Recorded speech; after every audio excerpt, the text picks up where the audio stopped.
Hello everyone, बहुत स्वागत है अपने चैनल पे। तो आज की इस वीडियो में बात करेंगे हम लोग राउंड 3 के यानी यूपी आयुष की काउंसलिंग के राउंड 3 की बात करेंगे, जिसका डेट शेड्यूल आ चुका है। कल ही रात में आया था। तो इसके जो प्रॉपर अपडेट्स क्या क्या आया, क्या डेट है, किस डेट रजिस्ट्रेशन करना है, कितना अमाउंट जमा करना है, किस लास्ट तक डेट में आपको रजिस्ट्रेशन करना है, कितना अमाउंट किस डेट तक जमा करना है, कब तक फिजिकल जो डॉक्यूमेंट वेरिफिकेशन है ऑनलाइन वो कब तक करना है, डॉक्यूमेंट्स के अपलोड कब करने हैं, ये सारी डिटेल्स इस वीडियो में बताने वाले हैं। और साथ ही बताएंगे कि जो राउंड 3 में है कि राउंड 1 और राउंड 2 के जो बच्चे पार्टिसिपेट कर चुके हैं, क्या वो पार्टिसिपेट कर सकते हैं इसमें, किस कंडीशन में कर सकते हैं और किस कंडीशन में नहीं कर सकते हैं, ये भी जानकारी इस वीडियो में मिलने वाली है। तो वीडियो काफ़ी लोग इंपॉर्टेंट है और बहुत ध्यान देखिएगा। और ऐसे अपडेट्स चाहते हैं तो प्रॉपर कि ऐसे कोई भी नोटिफिकेशन मिस ना हो, तो चैनल को सब्सक्राइब के साथ बेल आइकन पुश करना मत भूलिएगा। जैसे हम लोग पता है कि हम लोग बात कर रहे हैं यूपी आयुष काउंसलिंग के बारे में, ठीक है। तो यहाँ पे यूपी आयुष जो काउंसलिंग है, तो यहाँ पे इनका अपडेट्स आया हुआ है कि भाई जो काउंसलिंग है राउंड 3 की वो स्टार्ट हो गई। इनका जो शेड्यूल है वो इनका आ गया है। तो ये आप यहाँ से चाहते देख सकते हैं। मैंने इसको फिलहाल डाउनलोड करके रखा हुआ है, जैसे आपको बता देता हूँ। तो ये है नोटिफिकेशन फॉर यूजी के लिए और ये है पीजी के लिए। तो फिलहाल हम बात करें यूजी के लिए, तो आयुष राउंड 3 शेड्यूल ये है, आप खुद देख सकते हो। बाकी मैं आपको बता दूंगा। तो फिलहाल मैं इनके जो रूल्स हैं वो बताता हूँ, बाकी अपने हिसाब से बहुत शॉर्ट में समझ बता दूंगा। तो जैसे इनका मैंने पीडीएफ इनका जो आया हुआ है ऑफिशियल के तरफ, जो ऑफिशियल वेबसाइट में अगर देखेंगे तो आपको ऐसे ही यहाँ पे पीडीएफ देखने को मिल जाए। तो हम लोग बात क्या करें यूपी आयुष यूजी काउंसलिंग 2025 के यानी थर्ड राउंड की बात करें, जो ऑनलाइन काउंसलिंग का समय सारणी है। और यहाँ पर जो काउंसलिंग है वो सभी के लिए है, बीएमएस के भी है, बीओएमएस और बीएचएमएस तीनों के लिए है। ऐसा नहीं कि केवल बीएमएस के बच्चे ही हैं उनके लिए नहीं है, सभी के लिए है। तो ध्यान रखिए, तीनों लोग के बारे में बात हो रही है और ये राउंड 3 के बारे में बात हो रही है। और इसके बाद जो इनका रूल्स है ये बहुत ध्यान रखिएगा, जो इनके जो आए हैं किस समय सारणी में क्या करना है, ये चीज़ बहुत ध्यान समझिएगा। कई बच्चे कन्फ्यूज़ हो जाते हैं, तो मैं अच्छे से इस बात को एक्सप्लेन करता हूँ क्या क्या करना है। देखिए, ऑनलाइन पंजीकरण के जो अभिलेख और अपलोड करने देते हैं, यानी आपको 31 तारीख यानी कि आज 30 है, ठीक है। तो आज आप समझते हैं राउंड 3 के समय सारणी समझते हैं, जो उनके टाइम टेबल आया हुआ है, जिस शेड्यूल में क्या करना है। जो शेड्यूल काफ़ी सटीक और बढ़िया है, इस चीज़ को सही समझिएगा, इसमें क्या क्या खास बात है।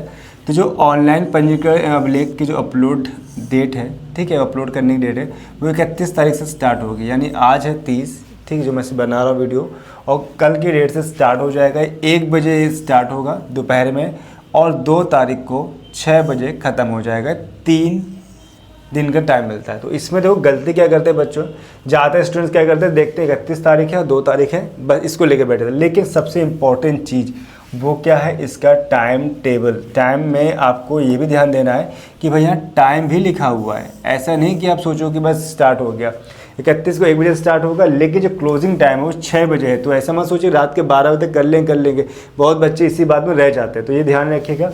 सेकेंड चीज़ है, आपको सिक्योरिटी जो जमा करनी है उसकी जो डेट है वो भी 31 तारीख से स्टार्ट है और 1 दिन एक्स्ट्रा, यहाँ 2 तारीख तक आपको रजिस्ट्रेशन कर लेना है, सारे डॉक्यूमेंट्स कर लेना है। लेकिन जो 3 तारीख 1 दिन आपको एक्स्ट्रा मिलेगा, यहाँ पे टोटल 4 दिन मिलेंगे जहाँ पर आपको इसकी सिक्योरिटी मनी जमा करनी है। तो यहाँ पर जो रजिस्ट्रेशन करेंगे तो इसका जो चार्ज कितना है, तो ऑनलाइन रजिस्ट्रेशन के चार्ज यहाँ पर 2000 रुपीज़ आपको पे करने हैं यहाँ पर। अगर आप जो बात करें धरोहर धनराशि की, तो इसकी जो बात करेंगे तो यहाँ पे 2 टाइप से होता है।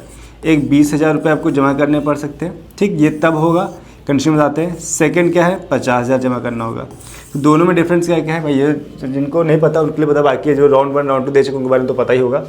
तो यहाँ जो 20,000 और 50,000 20,000 ये है जो गवर्नमेंट कॉलेज को देखते हैं। जो प्राइवेट कॉलेज और गवर्नमेंट दोनों देखते हैं तो उनको 50,000 की सिक्योरिटी जमा करनी पड़ेगी। ऑनलाइन अभिलेखों का सत्यापन, जो भी इनका वेरिफिकेशन होगा वो इनके एक तारीख से लेकर 3 तारीख के बीच में हो जाएगा। यानी जो भी लोग फॉर्म भरते जाएंगे, रजिस्ट्रेशन करते जाएंगे, डॉक्यूमेंट्स जो अपलोड करते जाएंगे, तो वो वेरिफिकेशन करेंगे। वेरिफिकेशन उनका होगा 3 दिन के अंदर हो जाएगा, यानी कि 3 तारीख को 3 बजे तक हो जाएगा और डॉक्यूमेंट आपको 3 बजे तक अपलोड करने, तो उनका वेरिफिकेशन साथ में चलता रहेगा, जो उसी टाइम के अकॉर्डिंग पूरा हो जाएगा। इसके बाद मेरिट लिस्ट आएगी। मेरिट लिस्ट में क्या होगा, ये 3 तारीख को ही आ जाएगी, शाम को 6 बजे, 3 घंटे गैप के बाद आ जाएगी। इसमें क्या होगा मेरिट लिस्ट में कि जिन बच्चों ने फॉर्म फिलिंग किया, रजिस्ट्रेशन किया हुआ है, तो किसने सिक्योरिटी में जमा की है, किसने नहीं जमा की है, उस लिस्ट में सबका नाम लिखा होगा, किस बच्चे ने रजिस्ट्रेशन किया हुआ है, तो सबका प्रॉपर एक मेरिट लिस्ट आ जाएगी। इस मेरिट लिस्ट आने के बाद ठीक है, उसमें ये भी लिखा होगा कि डॉक्यूमेंट अपने वेरीफाई हुए हैं या कुछ नहीं हुए, तो सब कुछ वहाँ प्रॉपर लिखा होता है इस मेरिट लिस्ट में। तो इसके आने के बाद अब आपको चॉइस फिलिंग, अगर आपको मेरिट लिस्ट में सारी चीज़ सही है, कोई मिस्टेक नहीं है, तो आपको चॉइस फिलिंग ऑप्शन आएगा, जहाँ पर आपको चॉइस फिलिंग करना होगा और लॉक करना होगा।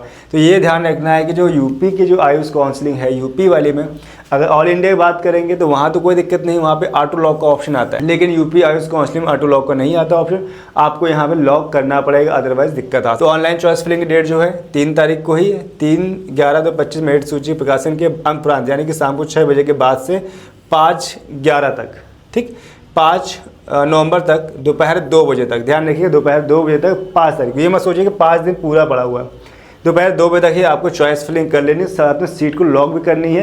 ये मैं सोचूँ ऑटोमेटिक लॉक हो जाए, भूल जाए चलो गलती हो जाएगी, तो ऐसा नहीं, अगर गलत किया तो आप बाहर, आपको इसके 3 दिन मिलते हैं। देन अंतरिम सीट्स आवंटन सूची का प्रकाशन, जब आपका सब कुछ चॉइस फिलिंग हो जाएगी तो नेक्स्ट डे, ठीक है, 5 तारीख को दोपहर 2 होगा, 6 बजे आपका क्या होगा, 6 बजे 5 बजे तक आप क्या हो जाएगी, सूची आ जाएगी कि वो रिजल्ट आ जाएगा भाई किसका किसका नाम है।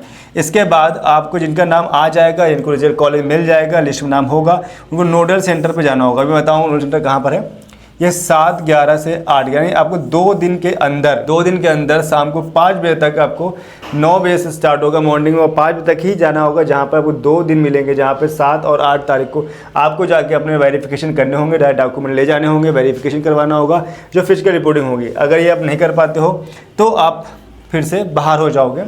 और आवंटन प्राप्त डाउनलोड करने की आवंटित संस्था प्रवेश की अंतिम तिथि जो है 7/11 से 10/11/25, यानी आप जब वेरिफिकेशन करा लोगे 7 से 8 के बीच में, जिनका 7 को हो जाएगा वो 7 से अपने कॉलेज ले सकते हैं। तो कॉलेज आपको मिल जाएगा, तो वेरिफिकेशन होने के बाद आप क्या कर सकते हो, अपना डाउनलोड कर सकते हो भाई कौन से कॉलेज हमको मिला है, जो कॉलेज आपको मिला है लिस्ट में नाम आने के बाद, जो कॉलेज मिला है उस कॉलेज की लिस्ट मिल जाएगी। अब वहाँ कॉलेज में जाके आपको वहाँ पे जाना होगा, अपना प्रवेश पर डाउनलोड करके सब चीज़ कंप्लीट करा लेने होंगे। इसके लिए आपको 4 दिन। आप क्या करते हैं, तो देखिए अब यहाँ पे नोट, इतनी बात समझ में आ गई, इसको मैं फिर से एक्सप्लेन शॉर्ट बता दूँ कि भाई आपको जो ऑनलाइन रजिस्ट्रेशन स्टार्ट होगा 31 तारीख से स्टार्ट होगा, जहाँ को 2 बजे तक मिलेगा। फिर आपको पेमेंट जमा करनी होगी, जिसके लिए आपको सिर्फ उसी दिन के अंदर ही जमा कर सकते हैं। फिर आपको चॉइस फिलिंग करनी होगी और इसके बाद आपका क्या रिजल्ट आ जाएगा और फिर कॉन्फ्रेंस जाना होगा और आपका सारा काम हो जाएगा। तो 4-5 प्रोसेस है, आपको ध्यान रखना है।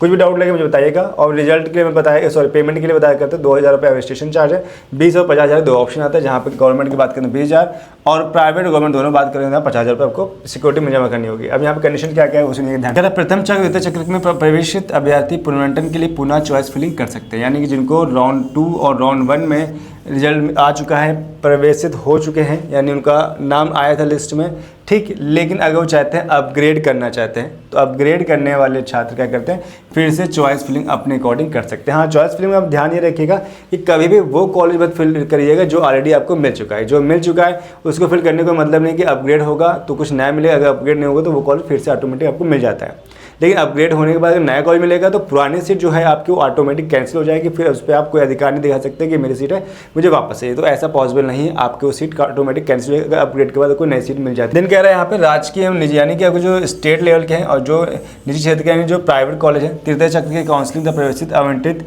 सीट प्रोविजनल अलॉटमेंट सीट पर अभ्यर्थी को प्रवेशित करना अनिवार्य है। यानी आपको जो रिजल्ट आएगा, अगर आपका नाम आता है, आपको कॉलेज मिल जाता है, तो आपको चाहे गवर्नमेंट मिला हो चाहे प्राइवेट मिला हो, आप उसको ड्रॉप नहीं कर सकते, आपको एडमिशन लेना ही लेना होगा, ये कंपलसरी है। ऐसे अभ्यर्थियों को अनिवार्य रूप से अभिलेखों का सत्यापन है नोडल सेंटर पर उपस्थित होना होगा, अन्यथा स्थिति में जमा किए गए संपूर्ण धरोहर से जमा होगा। यानी अगर आप नहीं जाते हो, नए एडमिशन लेते हो, तो आपकी जितनी सिक्योरिटी बनी थी वो पूरी जब्त हो जाएगी, आपको वापस नहीं मिलने वाली। के बाद एक और रूल्स है कि अगर AACC द्वारा घोषित यानी कि कह रहा है AACC में अगर आपको आयु यानी ऑल इंडिया कोटे के आयुष के अकॉर्डिंग कोई आपको कॉलेज मिल जाता है तो आप इस प्रक्रिया में पार्टिसिपेट नहीं कर सकते। अब यानी कि इस राउंड 3 के में पार्टिसिपेट आयुष वाले, यूपी आयुष वाले पार्टिसिपेट नहीं कर सकते हैं। इसके बाद आपको यहाँ ये फिजिकल वेरीफाई करना कहाँ पर है, तो ये आपका है नोडल सेंटर जो पड़ता है आपके गोमती नगर लखनऊ में। यहाँ पे आप जा सकते हो, यहाँ जाने के बाद ही आप यहाँ पे इनका फिजिकल वेरीफाई करा पाओगे। तो ये इनका शेड्यूल आ गया। अब साथ में ये भी जान लेते हैं कि वो बच्चे अगर इनकी वेबसाइट में जाकर देखोगे, यहाँ पे इन्होंने बताया हुआ कि इन्होंने एक चीज़ और साथ में बताया है कि जो important action for the resign देना चाहते हैं, ठीक है, तो उनकी क्या कंडीशन है, तो उनके बारे में जान लेते हैं। तो उनके बारे में बताया गया है कि जो रिजाइन दे रहे हैं, तो रिजाइन वाले बच्चे क्या होंगे, तो रिजाइन जो दे रहे हैं उनकी एक कंडीशन आई, तो उस कंडीशन को यहाँ जान लेते हैं हम लोग। तो देखिए ये भी क्या है, इनकी बहुत ही ध्यान समझिएगा। जो बच्चे ऑलरेडी राउंड 1 राउंड 2 पार्टिसिपेट कर चुके हैं, रिजाइन दे चुके और राउंड 3 पार्टिसिपेट करना चाहते हैं, उनके रूल्स क्या क्या है, तो उनके बहुत ही अच्छी तरह समझिएगा, इसमें मिस्टेक न करिएगा। यहाँ पे बताया गया है कि जो यूपी आयुष UG 25 के प्रथम और द्वितीय चक्रीय काउंसलिंग अभ्यर्थियों द्वारा प्रवेशित आयुष महाविद्यालय से त्याग पर रिजाइन देने के उपरांत यदि कोई सीट रिक्त हुई तो संबंधित महाविद्यालय अपनी लॉगिन आईडी के माध्यम से 1/11 को सायंकाल 5 बजे तक अनिवार्य रूप से त्याग पत्र की सूचना काउंसलिंग पोर्टल पर अपडेट करते हैं। देखो समझिए ये बात को, जो 1/11/2025 को आपको 6 बजे तक लगभग 5:59 यानी कि तक टाइम मिलता है। यानी कि जिन बच्चों को राउंड 2 में रिजल्ट मिला, कॉलेज मिल गया है और वो चाहते हैं राउंड 3 पार्टिसिपेट करना चाहते हैं, तो उनको ये करना होगा, पहले राउंड 2 में जो कॉलेज मिले हैं उस कॉलेज में जाकर रिज़ाइन देना पड़ेगा। रिज़ाइन के आपको जो लेटर होगा वो सबमिट करना होगा। देन इसके बाद कॉलेज से आपको एक वो मिलेगा कि भैया कॉलेज ड्रॉप कर चुके हैं, यहाँ एडमिशन को नहीं लेना है, छोड़ रहे हैं कॉलेज को। तो इसकी आपको एक नोटिस मिलेगा, लेटर पेज मिलेगा, उस लेटर को संभाल के रखेंगे। साथ में आपको ऑनलाइन भी अपडेट कराना होगा, वहीं पे चेक कर लीजिएगा। जाता होता क्या प्राइवेट कॉलेजों में कि वो लोग आपको यहाँ तो दे देंगे भाई कि यहाँ उन्होंने रिज़ाइन दे दिया है, लेकिन वो ऑनलाइन अपडेट नहीं करते हैं, जिसके से आपको प्रॉब्लम आ सकती है कि राउंड 3 में आप बाहर हो जाओगे। भाई आपको वहाँ शो करेगा ऑनलाइन कि भैया आपके ऑनलाइन पोर्टल क्या लिखा है, ऑनलाइन पोर्टल में होना चाहिए। तो ऑनलाइन का पोर्टल अगर आपका नाम वहाँ शो कर रहा है तो भैया आप राउंड 3 में नहीं बैठ पाओगे। तो ये ध्यान रखिए, अगर आपको राउंड 2 में प्राइवेट कॉलेज मिला है तो प्लीज़ उसको अच्छे से वेरीफाई करिएगा ताकि आप राउंड 3 में अच्छे से बैठ सकें, अदरवाइज राउंड 3 से बाहर हो जाओगे। तो ये इनके यहाँ पर रूल्स थे और इसके बारे में जो रिटर्न पूरे बता दी गई है कि हाँ भाई क्या उक्त संदर्भ में इच्छुक प्रवेश अभ्यर्थियों को सूचित किया जाता है कि शासन देश दिन 26/8/2025 में दिए गए निर्देशों के क्रम में अभ्यर्थी दिनांक 1/11/2025 को सायंकाल 5:59 बजे से पूर्व संबंधित महाविद्यालय को अपना त्याग पत्र प्रस्तुत कर दें। रिजाइन लेटर आपको देना होगा और संबंधित महाविद्यालय के माध्यम से काउंसलिंग के पोर्टल पर अपडेट करा लें। ये ध्यान बहुत इंपॉर्टेंट है, पोर्टल पे अपडेट जरूर करा लें, अदरवाइज आपको दिक्कत आएगी। अगर ऐसा नहीं होता तो आप क्या करो, राउंड 3 से बाहर हो जाओगे। तो ये इनका नया रूल राउंड 3 का नोटिफिकेशन आया था, मैंने आपको बता दिया। एलिजिबिलिटी क्या है, वही सारी एलिजिबिलिटी हैं जैसे पहले चल रही थी कि भाई अगर राउंड 1 में कॉलेज मिल गया है तो राउंड 3 पार्टिसिपेट नहीं कर सकते, राउंड 2 मिल गया है तो राउंड 3 में कर सकते हैं। कॉलेज मिल चुका है और आप एडमिशन ले चुके हो, ठीक है, तो नहीं कर। लेकिन अगर रिजाइन टाइम बाकी है, राउंड 2 वाले बच्चे कर सकते हैं, राउंड वाले तो फिलहाल नहीं कर पाएंगे। उन्होंने अगर पर रिजाइन लेटर नहीं दिया है तो मुश्किल में होता है, यानी इन्होंने रिजाइन लेटर दे दिया है और राउंड 2 वाले बच्चे रिजाइन लेटर दे देंगे तो इस टाइम तक मौका मिल जाता है जहाँ पे ऐसा कर, ठीक है। तो ये सारी चीज़ें मैंने आपको बता दी है। आपको डाउट्स हो, कुछ भी लगता है एक्स्ट्रा, कुछ भी डाउट हो मुझसे पूछ सकते हैं कमेंट बॉक्स में, कमेंट्स को रिप्लाई करूँगा। तो ये वीडियो काफ़ी आपको हेल्प, इस वीडियो खुद देखिएगा और अपने दोस्तों को शेयर करिए ताकि इसकी इन्फॉर्मेशन को प्रॉपर मिलती रहे। तो इस वीडियो में इतना मिलते हैं नेक्स्ट वीडियो में नए इन्फॉर्मेशन वीडियो के साथ। तब तक बाय बाय, थैंक यू।